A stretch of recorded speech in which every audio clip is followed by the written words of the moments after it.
شیخ فری داشت دلش رو برای برجام 2015 صابون میزد و چشمک و چراغی نمونده بود که به طرف حساباش نزنه. برای اجرای توبه آمریکا آمده توبه کنه. حلی من توبه داره میگه، آمده میگه آقا من میخوام توبه کنم.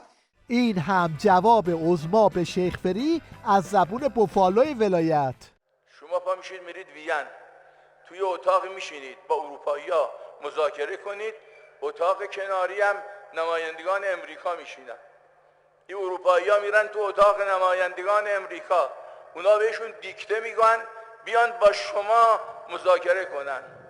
بعدم با کمال وقاحت میگید آقا امریکا توبه کرد، مژده بادا که گربه عابد شد، عابد و زاهد و مسلمانا. بعدم معلومه که توبه هم نکرد، همونی هم که گفته و وعده داده بود نکرد، انجام نداد. این کارشناس حکومتی هم اومده توی تیوی ریش تا آب پاکی رو روی دست خودش و همریشاش بریزه و بگه این تو بمیری از اون تو بمیری ها نیست. شما جای آمریکا اومدی با آقای خوشش مذاکره کنی، یه اسلحه روبروش گرفتی. تا زمانی که من این اسلحه را دست شما در نیارم، شما خودت اسلحه تو زمین میذاری؟ نمیگذاری که. آمریکاست، اخلاق مدار که نیست سیاست خارجش که بخواید بگید بر اساس دین یا اخلاق داره کار میکنه، که هدفش مشخصه چیه و قطع به یقین تا زمانی که شما حرکت نکنی این اسلحه را دستش در بیارید، او همچنان سعی میکنه تحریم رو نگه داره به صورت مؤثر برای اینکه من و شما رو راضی بکنه.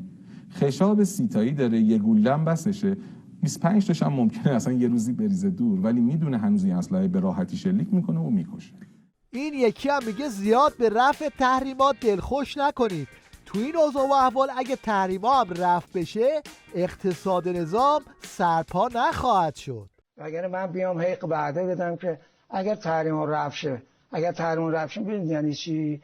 یعنی تانکرهای نفت ایران هی برن کالای خود ساخته شده اونا رو بیارن. یعنی یه ضربه به اقتصاد ملیه.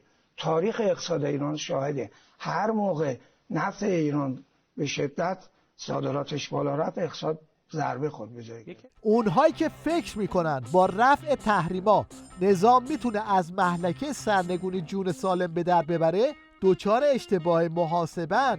یه چیزی تو این مایه ها.